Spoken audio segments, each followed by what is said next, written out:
And I'll say this, some of the things that I do, one of the things, tools that I use is what I call an RPR, returning production ranking. It's a great guide for getting yourself ready for the football season here. My good friend Bill Conley from ESPN put these numbers together. He devised them. And basically what they are in a nutshell is the amount of returning production of football teams brings back last year from what they had last year. And you can look at with all busyness going on in the college football transfer portal and the returning starters, how do you keep a track of all these things? Well, that's what Bill does. It's exactly what he does. And he has a real good handle on doing things just like that. People like returning starters, but I've fallen more in love with these RPR numbers. And I'll say this, if you follow those RPR numbers last year, and these numbers, by the way, are in and on each team's page in the Preview Guide magazine. It's a must-go-to look at before you even think about making a wager, at least your first wager this football season. Last year, the top 4 teams in RPR rankings last year, the year before that, before they soldier themselves into these top 4 ranking spots, they were 31-22 overall and 26-22-2 to the spread. Now, those 4 teams with this wealth of returning production coming back last year, they went 41-12 straight up and 30-19 to the spread.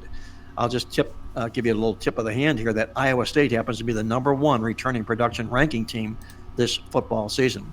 The bottom 4 teams last year, on the flip side of this equation, coming into last year, they were 23-27 outright and 16-30 to the spread.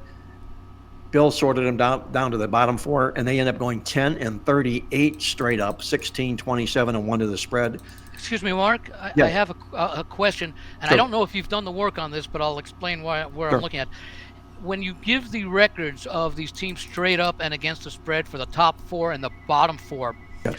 have you done a breakdown as to, let's say, over the first 6 games and the final 6 games? Because I would think the records for the 4 teams with the best starters would be early in the season as everything gets settled in, and similarly for the bottom 4 teams, I would think that their bad records would be in the first half of the season because they've got more to get accustomed to before the season gets to the midway point.